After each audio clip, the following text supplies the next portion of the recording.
Hey there, welcome to the North Florida VA Real Estate Podcast. I'm Darian's avatar, the voice he sends out when he's juggling everything else, researching deals, pulling a hospital shift, or watching his girls spar it out in karate class. Right now, he's probably out on the golf course, trying to convince himself that that slice was just testing wind speed. Today, we're talking about something that comes up constantly with active duty military and veterans owning property in Florida while being stationed somewhere else. A lot of people assume you have to live in Florida to buy in Florida. They assume if they're stationed in Virginia, Texas, Washington, California, or even overseas, then Florida has to wait. Wait until retirement. Wait until the next PCS.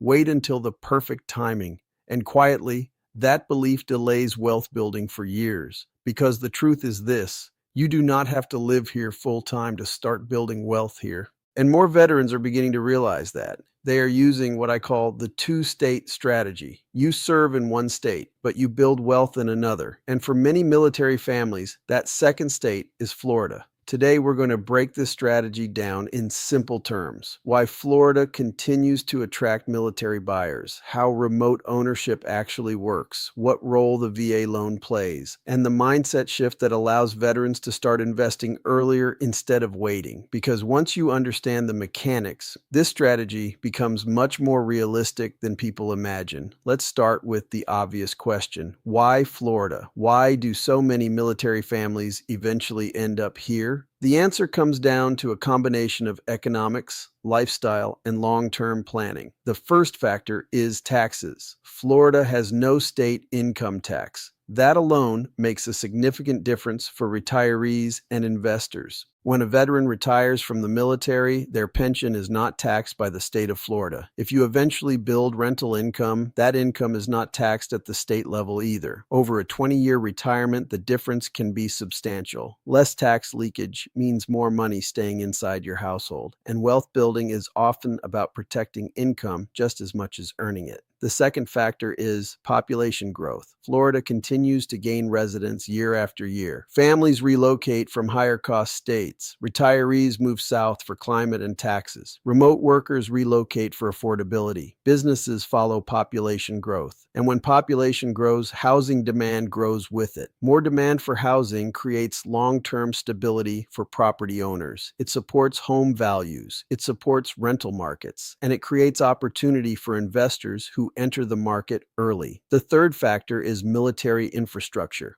North Florida in particular has a strong military footprint. Naval Air Station Jacksonville, Naval Station Mayport, Kings Bay just across the Georgia line, Camp Blanding, multiple aviation training commands. Each year, thousands of service members rotate through those bases. Every PCS cycle introduces new families who need housing. Some rent, some buy, but the demand remains steady. That consistency creates a stable housing environment. Military communities often experience less volatility than markets built purely on tourism or speculation.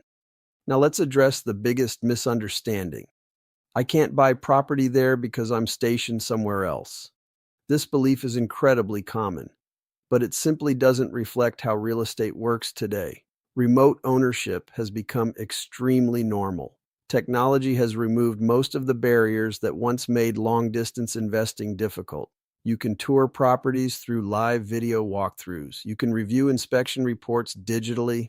You can sign contracts electronically. You can transfer funds securely online. You can track performance through property management dashboards. You can communicate instantly with your agent and lender. 20 years ago, buying property from another state was complicated. Today, it's routine. The key difference is having the right systems and the right people in place. And that brings us to the concept of the two-state strategy. It's a very simple idea. You work in one state, but you invest in another. Military families already live this lifestyle by necessity. Assignments change. PCS orders move you across the country, sometimes across the world. Because of that mobility, veterans are uniquely positioned to think about real estate differently. Instead of tying property ownership only to the duty station where you currently live, you can begin thinking about where you want to build your future. Where do you eventually want to land? Where do you want your family long term? Where do you want retirement to happen?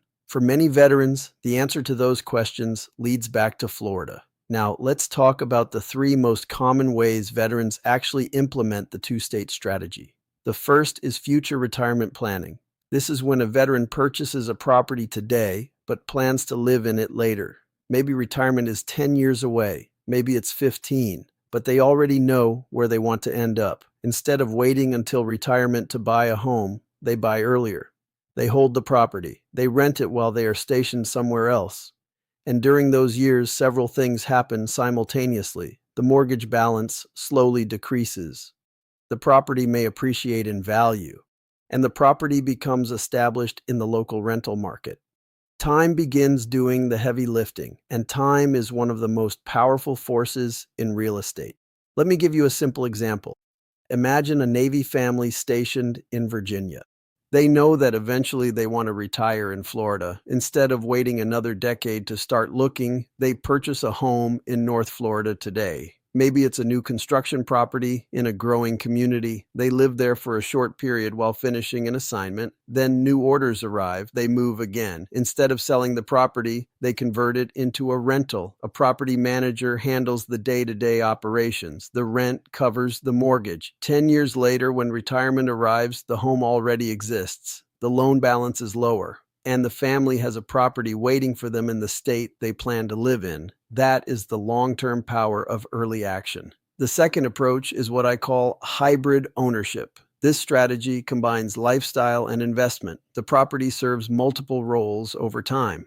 Sometimes the family uses the home when visiting Florida. Sometimes the home functions as a rental. Sometimes it simply exists as a future relocation property. Hybrid ownership works especially well for military families because their lives already involve mobility. Assignments change, travel happens, schedules evolve. Owning a property in a future destination creates flexibility. You're not forced to rush into the market during retirement. You've already positioned yourself years earlier. The third approach is pure investment ownership. In this scenario, the buyer does not intend to live in the property immediately. The property is purchased strictly for rental income and long-term appreciation. Many veterans eventually build portfolios this way. One property becomes two, two becomes three. Over time, those properties generate equity and income, and eventually those assets can supplement retirement income or be passed down to the next generation. This is where the conversation shifts from homeownership to generational wealth. Now let's talk about the tool that often makes this strategy possible: the VA loan. The VA loan is one of the most powerful financial benefits available to service members and veterans. Zero down payment, no private mortgage insurance, competitive interest rates, flexible credit guidelines. Those advantages lower the barrier to entry for home ownership dramatically. But there is an important rule attached to VA loans. The property must be intended as a primary residence. That means the borrower must intend to occupy the property, typically within about 60 days after closing. This rule exists to protect the integrity of the program. The VA loan is designed for home ownership first, not speculation. But military life introduces variables that civilian buyers rarely face: deployments, PCS orders, temporary duty assignments, operational changes. Because of those realities, many VA-financed homes eventually become rentals. A service member may buy near one duty station, live in the home for several years, then receive orders to move. Instead of selling the property, they keep it and convert it into a rental. Later, they purchase another home at the next duty station. This pattern repeats throughout a military career, and over time, multiple properties accumulate. This is one of the most powerful wealth-building paths available to veterans. But owning property remotely requires one important element: a reliable team. Because when you're not physically present, the team becomes your eyes and ears. The first person on that team is your real estate agent. You want someone who understands military buyers, someone who understands PCS timelines, someone who understands VA financing, and someone who knows the local market deeply. Your agent should be comfortable providing video walkthroughs, detailed market analysis, and honest feedback about property condition and location. The second key member of your team is your lender. Not all lenders understand the nuances of VA loans, and even fewer understand the nuances of military life. A strong VA lender will help you navigate eligibility, entitlement, and occupancy requirements clearly. They will also help you structure financing in a way that supports long-term goals. Clear communication here prevents expensive misunderstandings later. The third key member of your team is the property manager. For remote ownership, property management is often the difference between stress and simplicity. A good property manager handles the daily responsibilities: marketing the property, screening tenants, collecting rent, coordinating repairs, handling lease agreements, providing monthly financial reports.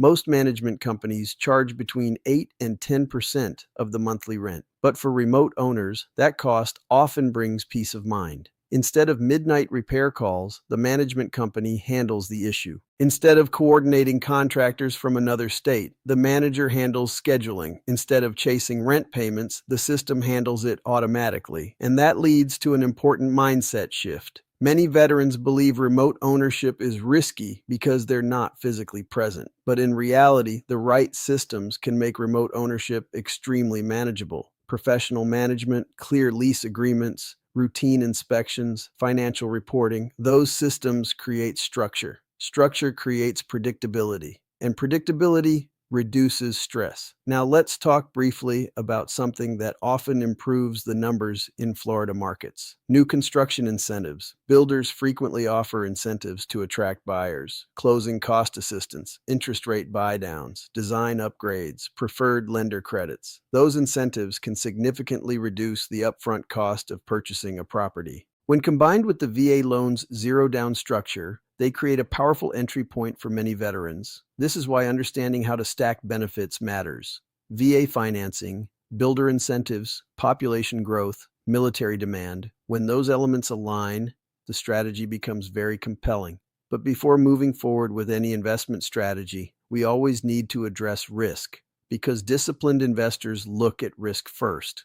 The first risk in remote ownership is choosing the wrong property manager. Not all management companies operate at the same level. Some communicate clearly and consistently. Others disappear until a problem occurs. Some screen tenants thoroughly. Others prioritize filling vacancies quickly. Interview property managers carefully. Ask about tenant screening. Ask about maintenance procedures. Ask how often they inspect properties. Your property manager becomes your boots on the ground. The second risk is overly optimistic financial projections.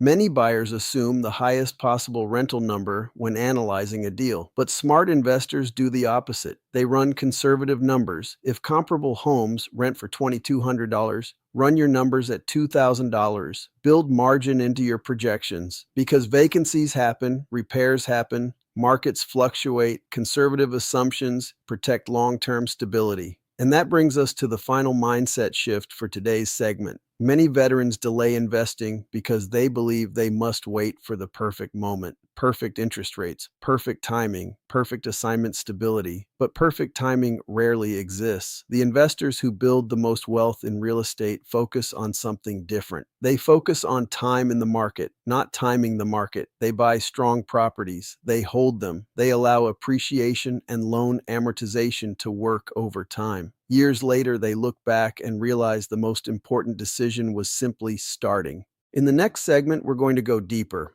We'll break down how to evaluate whether a Florida property actually makes sense as a remote investment. We'll talk about rental math, property selection, market positioning, and a simple framework veterans can use to determine whether the two-state strategy fits their situation. Because understanding the strategy is only step one. Executing it wisely is what creates long-term wealth. Now, in the first segment, we introduced the idea of the two-state strategy, serving in one state, but building wealth in another. And for many veterans, that second state ends up being Florida. We talked about why Florida attracts military families. We talked about the power of population growth. We talked about the VA loan and how military mobility often creates opportunities to convert primary residences into rentals over time. But understanding the concept is only the first step. Execution is where discipline matters, because not every property makes a good remote investment, and not every opportunity is actually an opportunity. In this segment, we're going to break down how to evaluate properties properly. We're going to talk about rental math, location selection,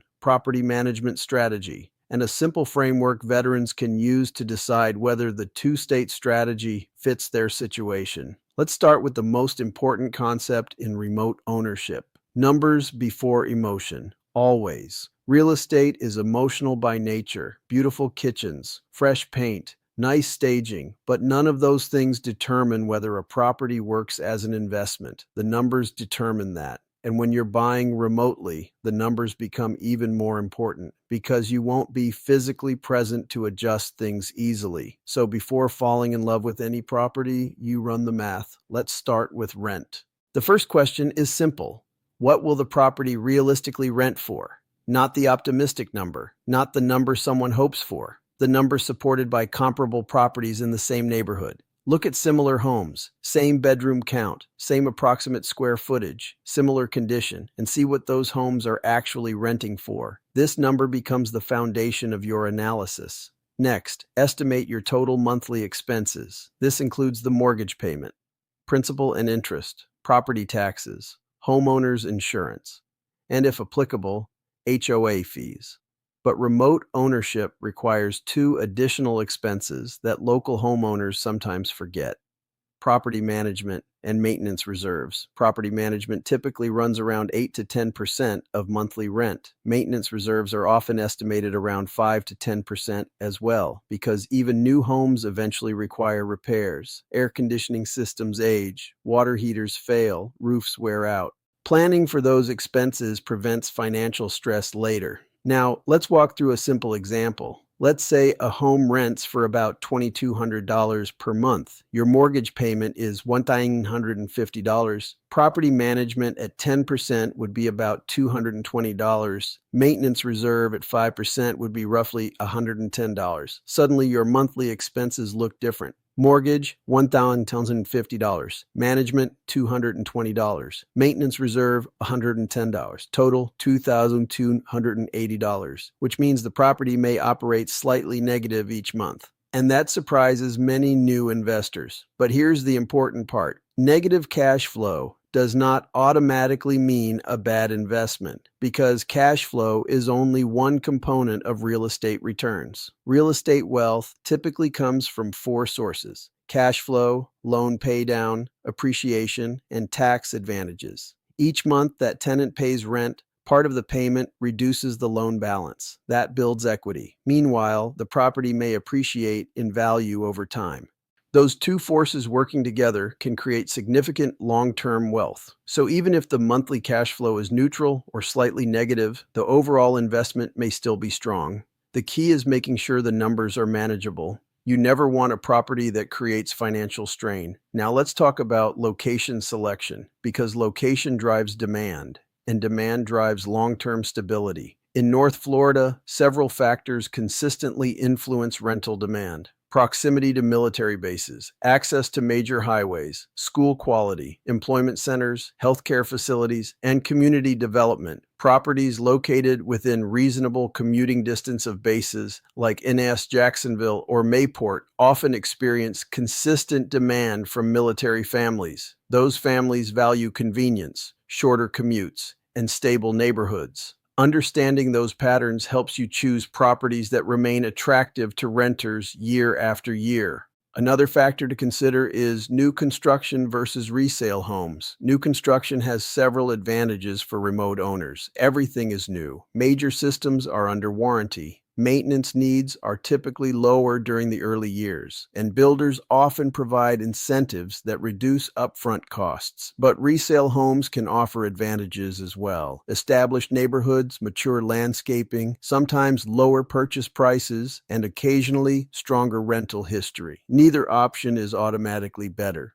The decision depends on the specific property and the numbers behind it. Now let's shift to something extremely important: tenant quality, because the success of any rental property often depends on who lives there. Professional property managers use screening systems to evaluate potential tenants, income verification, credit history, rental history, background checks. These systems help reduce the risk of late payments or property damage. But even with good screening, vacancies occasionally happen. Tenants relocate, PCS orders arrive, life circumstances change. That's why conservative financial planning always includes vacancy assumptions. Planning for occasional gaps keeps the investment stable. Let's also talk about something many investors overlook: insurance. Florida insurance markets can be different from other states. Storm risk, flood zones, and regional underwriting rules all influence policy costs. Before purchasing any property, you should always obtain an insurance estimate. Never assume. Insurance premiums can vary significantly depending on construction type, roof age, and location. Clear numbers up front prevent surprises after closing. Another overlooked cost is property taxes. Florida property taxes are based on assessed value. When a property changes ownership, the assessed value often resets closer to the purchase price. That means taxes may increase compared to the previous owner's bill. Always review projected property taxes based on the new purchase price, not the seller's current tax amount. This is a common mistake among first-time investors. Now let's step back and talk about strategy, because the two-state strategy works best when it's intentional, not accidental. Intentional investors ask different questions. Instead of asking, "Do I like this house?" they ask, "Does this property support my long-term goals?" Instead of asking, "Is the kitchen nice?" they ask, "Will this location remain desirable in 10 years?" Instead of asking, "Can I afford this payment today?" they ask, "Will this property strengthen my financial future?" That shift in thinking changes everything. Let's build a simple decision framework veterans can use. Step 1. Run conservative numbers, not optimistic numbers. Conservative. Lower rental estimates, higher expense assumptions. If the numbers still work under conservative assumptions, the property may be worth pursuing. Step 2. Evaluate location fundamentals, population growth, employment stability, military presence, infrastructure investment. Strong fundamentals support long-term demand. Step 3. Stress test the monthly payment. Ask yourself an honest question. If rent stopped for 2 months, could I still carry this property comfortably? If the answer is yes, your risk level is manageable. If the answer is no, the investment may be too aggressive. Step 4. Examine long-term potential. Is the surrounding area growing? Are new schools being built? Are new commercial developments planned? Growth signals future demand. Step 5. Think about exit strategy. Every investment should have an exit plan. Maybe you sell the property after 10 years. Maybe you move into it during retirement. Maybe you hold it as a long-term rental. Knowing your possible exits creates flexibility. Now let's talk about one more advantage veterans often overlook: time. Military careers often span 20 years or more.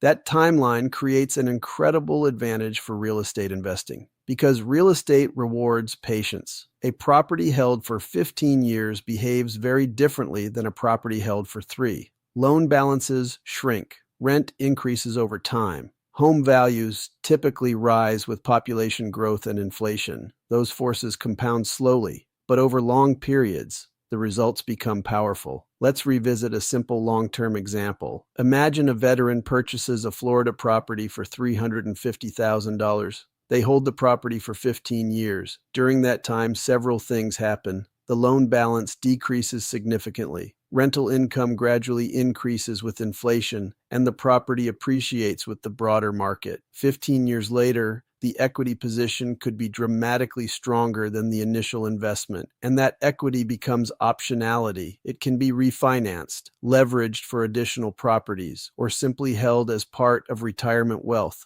That's how real estate builds generational stability. Now let's address something important: patience. Because real estate wealth rarely appears overnight. Social media often shows dramatic success stories, but the real engine behind most property wealth is consistency: buying solid properties, holding them, allowing time to work. Veterans understand this concept better than most people. Military careers are built on discipline, training, consistency, mission focus. Real estate investing uses the same mindset: steady decisions, clear strategy, long-term execution. Now let's talk about something encouraging. Veterans start this journey with advantages many civilians don't have: the VA loan, military relocation experience, discipline under pressure, and access to housing markets near major military installations. When those advantages are used intentionally, they create powerful opportunities. But benefits alone do not build wealth. Intentional use of those benefits does. If you're active duty right now and stationed somewhere outside Florida, this week is a good time to start thinking about the bigger picture. Where do you want to live long term? Where does retirement happen? Where does your family want to settle? If Florida is part of that vision, starting earlier can create significant advantages because time becomes your ally. Every year you wait is a year appreciation and loan paydown could have been working for you. Here's something simple you can do this week. Talk with a VA lender, confirm your eligibility, understand your purchasing power. Then study the Florida markets you're interested in. Look at rental prices. Look at population growth. Look at new development. Knowledge removes uncertainty, and clarity creates confidence. And if you're already a homeowner somewhere else, ask a different question. Could that property eventually become your first rental? Could the next PCS assignment become your next opportunity? Many veterans build portfolios simply by keeping homes they once lived in. That strategy has created wealth for thousands of military families. The two-state strategy is not complicated, but it does require intentional planning. You serve where the mission sends you, but you build your financial future where opportunity exists. For many veterans, that opportunity exists in Florida. Growing population, stable military presence, favorable tax environment, strong rental demand. Those ingredients create a foundation for long-term investment. If today's episode helped you see remote ownership more clearly, share it with another veteran who's stationed somewhere else but thinking about Florida someday. Because the earlier veterans start thinking about strategy, the more powerful the results can be. And if you're considering the two-state strategy and want help evaluating whether a Florida property makes sense for your situation, reach out, have a conversation, run the numbers, build a plan before making a move. Because this isn't about chasing quick profits. It's about building long-term stability for your family. It's about stacking the benefits you earn through service and turning those benefits into generational wealth. If you want help mapping out your personal strategy for owning property in North Florida, connect with us and let's talk through your options. As always, everything you ever wanted is on the other side of fear. The Florida Veterans Real Estate Podcast is brought to you by Exit Inspired Real Estate. All information is for educational purposes. Consult a professional before making financial decisions. Equal housing opportunity.